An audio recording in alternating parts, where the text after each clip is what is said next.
मेरे साथ प्रियंका चतुर्वेदी जी हैं। प्रियंका जी, इंडिया टीवी में आपका बहुत बहुत स्वागत। Thank you so much, thank you. कैसा चल रहा है चुनाव? अभी तो शुरुआत है, अभी आगे आगे देखिए कितना और कैंपेन बढ़ता है, और जब नॉमिनेशन ये सब हो जाते हैं तब सही मायने में रैलीज और कैंपेन्स और आउटरीच शुरू होगा। पर हाँ, माहौल बढ़िया है, माहौल पॉजिटिव है, माहौल एनर्जेटिक है, और मुझे पूरा विश्वास है कि महाविकास अघाड़ी बहुमत लेकर सरकार वापस से बनाएगी। उद्धव साहब नाराज तो नहीं है? वो किस बात के लिए नाराज रहेंगे? नाराजगी सीटों को लेकर के जब मंथन चल रहा था उसमें अब नाराजगी दूर हो गई उनकी? हमारी सारी नाराजगी जो होती है उन मीटिंग्स में होती है, गिले शिकवे होते हैं, सबके तीनों पार्टीज मिलकर अपने व्यक्त कर देते हैं, फिर हंसी खुशी मिलकर डिसाइड करते हैं सीट शेयरिंग क्या होगी। ये हमारा उनकी तरह नहीं है जहां पे आपको दिल्ली दरबार जाना पड़ता है, फिर परमिशन लेनी पड़ती है। अमित शाह जी, क्या हमारा कैंडिडेट कंटेस्ट कर सकता है? मोदी जी, क्या आप हमें परमिशन देंगे सीट लड़ने का? हमने तो कल ही प्रेस कॉन्फ्रेंस में बता दिया क्या हमारा फॉर्मूला बैठा है। क्या अब तक आप बता सकते हैं महा झूठी गठबंधन कितने सीटों पे कौन लड़ रहा है? नहीं बता पाएंगे, क्योंकि अभी वो दिल्ली दरबार में बैठे हुए हैं। तो हमारे यहाँ पे गिले शिकवे आपस में ही हम कर लेते हैं, क्योंकि हम जानते हैं हमारी बड़ी जिम्मेदारी महाराष्ट्र की तरफ है। लोकसभा चुनावों में विपक्षी पार्टी का अच्छा प्रदर्शन रहा था, तो अब उम्मीदें जगी हैं कि विधानसभा चुनावों में भी आपका प्रदर्शन अच्छा रहेगा। कितनी सीटें जीत सकते हैं? देखिए, मैंने कहा था जब लोकसभा हम जीत रहे थे, उससे पहले चुनाव नतीजे आने से पहले ही मैंने कह दिया था लोकसभा जो होगा महाविकास अघाड़ी का ट्रेलर होगा, और बम्पर पिक्चर जो होगी, जो रिलीज होगी, वो विधानसभा चुनाव के बाद होगी, जब जनता हमें अपने आशीर्वाद से, अपने प्रेम से, अपने मतदान से हमें वापस से ये देगी, सरकार बनाने का मौका देगी। तो सीट कितनी मिलेंगी मैं प्रिडिक्शन में नहीं हूं, ना मैं कोई एग्जिट पोलस्टर हूं, और आजकल आप देख ही रहे हैं एग्जिट पोल्स जो भी होते हैं उसके अलग ही कुछ काम होता है। पर यकीन इसलिए है क्योंकि जो हमने महाराष्ट्र की जनता का प्यार देखा है, उनका विश्वास देखा है, वो ही हमें विजयी बनाएगा। मैम, आपका पॉलिटिक्स में तजुर्बा इतना अच्छा रहा है और आप कुछ भी बातें होती है वो खुल करके बताती हैं। लोकसभा चुनावों में हमने देखा था कि लोकसभा चुनाव में शिवसेना गुट के दो फाड़ हुए, उसका कुछ इम्पैक्ट इतना नहीं पड़ा। लेकिन विधानसभा के चुनावों में जो आपका कैडर है, क्या वो कंफ्यूज रहेगा कि हमें शिंदे गुट की तरफ जाना है? कौन बाला साहेब का असली नुमाइंदगा है, कौन बाला साहेब का असली सैनिक है? नहीं, कोई कंफ्यूजन नहीं है किसी के माइंड में। हमारा पार्टी काडर हमारे साथ बना रहा है।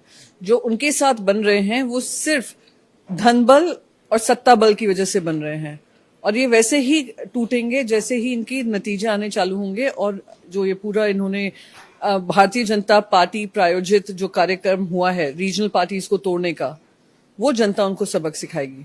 तो ये पैसों के हिसाब से उड़ रहे हैं, लूट के हिसाब से कर रहे हैं, झूठे वादों के अनुसार आगे बढ़े हैं। तो ये सारा जो अहंकार जो इनमें दिख रहा है वो खत्म होगा, और वो महाराष्ट्र की जनता ही करेगी। ऐसा क्या हुआ था, अगर आप बताना चाहें डिटेल में, क्योंकि अभी तक ये बात सामने आई नहीं। ऐसा क्या हुआ कि गठबंधन आपकी जो पार्टी थी उसमें दो फाड़ हो गए? क्या कुछ कारण तो रहा होगा? नहीं, कारण कुछ नहीं है। कारण तो भारतीय जनता पार्टी ने ढूंढ कर, निकाल कर, पैसे देकर, ईडी, आईटी, सीबीआई का हवाला देकर काम किया है। आपने देखा होगा जहां पे भी ईडी केसेस चल रहे थे, सारे ईडी केसेस बंद हो गए। चाहे वो अजीत पवार जी हों, चाहे एकनाथ शिंदे हों, एकनाथ शिंदे के साथ गए हुए वो सारे गद्दार एमएलए हों, करीब करीब 2/3 लोगों पर ईडी, आईटी और सीबीआई का शिकंजा कसा था। और जैसे ही उन्होंने भारतीय जनता पार्टी का हाथ थामा, वैसे ही ईडी, आईटी सब खत्म हो गया। सबको पता है, महाराष्ट्र में किसी छोटे बच्चे से भी पूछ लेंगे ना कि ये दो फाड़ क्यों हुए, वो कहेंगे 50 खोके एकदम ओके। उसका मतलब है इन्होंने 50-50 थैलियां लेकर, यानी पैसों की थैलियां लेकर इन्होंने गद्दारी की है।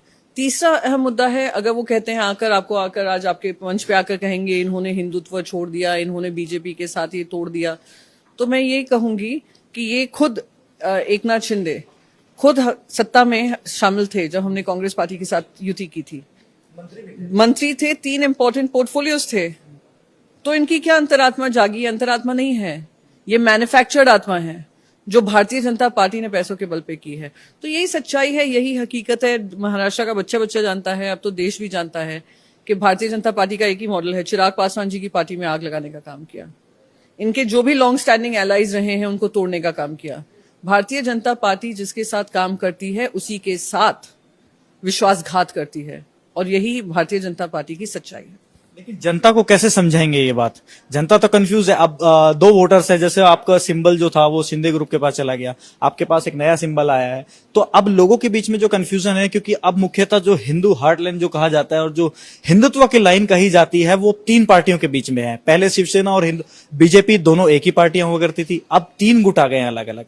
तो ऐसे जो हिंदुत्व के नाम पर वोट देंगे, क्या वो वोट बैंक भी बटेगा? कोई वोट नहीं बटेगा। आपको ध्यान रखना है कि तीसरा टर्म भी जो मिला है मोदी जी को वो मेजोरिटी में नहीं मिला है। हिंदुओं ने ही मिलकर निर्णय लिया कि इनको मेजोरिटी नहीं देनी है। और मैं आपको एक और चीज बता दूं, जो ये लोग हिंदू धर्म की ठेकेदारी कर रहे हैं और वोट बटोरने का काम कर रहे हैं, आज अयोध्या का राम मंदिर 500 साल की लड़ाई के बाद बना है। 1980 के दशक में बीजेपी बनने के बाद नहीं बना है, और सुप्रीम कोर्ट में लड़कर बना है। बहुत लोगों ने अपनी आहुति दी है इसके लिए, पर भारतीय जनता पार्टी तक सीमित करके रह देना ये बहुत ही, मैं कहती हूँ, हमारे धर्म के साथ अन्याय है। मेरा सनातन धर्म बहुत विशाल है। मेरा सनातन धर्म मुझे ये सिखाता है वासुदेव कुटुंबकम, सर्वधर्म सम्मान। और आज हमारे सनातन धर्म ने लड़ाई लड़ी है, इतिहास गवाह है, सिविलाइजेशनल हमारी इतिहास है, चाहे मुगल रहे हों या ब्रिटिश साम्राज्य हो, तभी भी हिंदू धर्म और हमारा सनातन जीवित रहा और आज तक चलता आ रहा है। ये लोग उसमें फूट डालने का काम किया है इन्होंने, भारतीय जनता पार्टी ने। और दुख इस बात का होता है कि आज हम जब भी हिंदुत्व की बात करते हैं, हम अपनी सनातन धर्म की बात करते हैं, हम सिर्फ उसको बीजेपी में सीमित कर देते हैं। एक बीजेपी जो 1980 के दशक में बनी, और एक हमारा सनातन जो हजारों साल जीवित रहा। इस बात का दुख जरूर होता है। ये लोग राजनीति के लिए अपना हिंदुत्व अपनाते हैं। हमारा वे ऑफ लाइफ, हमारा कर्म, हमारा धर्म, हमारी पार्टी का बनना ही हिंदू नीति, हिंदू रीति और हिंदू विश्वास के साथ बना है, जहां पे सर्वधर्म सम्मान होता है। लेकिन आरोप ये लगाया जाता है कि आपने हिंदुओं को, और जो बाला साहब ठाकरे की जो बातें थी, जो उन्होंने पहले कहा था, आप समझ गई हैं मैं क्या कहना चाह रहा हूं। बाला साहब ठाकरे ने कहा था कि मैं अपनी पार्टी को कांग्रेस में नहीं शामिल होने दूंगा, अगर ऐसा होता है तो मैं अपनी दुकान बंद कर दूंगा। उन्होंने पार्टी नहीं, अपनी दुकान कहा था। जी, अब मैं आपको इसका जवाब देती हूँ। राजनीति जो होती है, जो 1970 के दशक में थी वो 1980 में नहीं थी, 1980 में जो थी 1990 में नहीं थी। हम शायद भारतीय जनता पार्टी का साथ नहीं छोड़ते, पर भारतीय जनता पार्टी ने हमें मजबूर किया, हमारे साथ विश्वासघात किया। एक राजनीतिक अलायंस कर आपने उस अलायंस के साथ विश्वासघात किया। तो आज बाला साहेब ठाकरे जी भी होते ना, वो भी इनसे नाता तोड़ते और वो कहते कि जिन्होंने विश्वासघात अलायंस में किया है उसके साथ कतई नहीं रहना है। और वो सिर्फ पार्टी का धर्म नहीं है, वो हमारी निष्ठा का धर्म है कि अगर आप अपने मित्र के साथ ही एक साथ धोखाधड़ी कर सकते हो तो आप किसके सगे हो सकते हो। और हाँ, उन्होंने ये बात कही थी, जैसे अमित शाह जी ने एक बात कही थी ना, कि जुमला है, एक नरेंद्र मोदी जी ने कहा था सबके घरों में 15-15 लाख आएंगे, फिर अमित शाह ने आकर कहा वो तो जुमला था, राइट। पर हमारा विश्वास ये था कि अगर हम अलायंस का धर्म निभा रहे हैं, भारतीय जनता पार्टी भी उस धर्म को निभाएगी। पर विश्वासघात उनकी तरफ से हुआ, तो हम एक राजनीतिक पक्ष है, हमें भी वैसे ही निर्णय लेने का अधिकार है जैसे कोई भी और पक्ष का हो। तो ये कहेंगे इन्होंने ये छोड़ दिया, वो छोड़ दिया, उसका सर्टिफिकेट मैं ऐसे ढोंगियों से तो लेने से रही। उन्होंने कहा वो नहीं, लेकिन जो मुद्दा था वो ये था कि आपकी पार्टी जो है, उद्धव साहब जो है वो बाला साहब ठाकरे के मार्गदर्शन पे चलते हैं। बाला साहब ठाकरे ने तो खुद ही कहा था कि कांग्रेस के साथ, और आज आप कांग्रेस के साथ ही। हाँ, मैं आपको फिर से रिपीट करती हूँ क्योंकि शायद आप समझे नहीं मैं क्या कहने की कोशिश कर रही हूँ।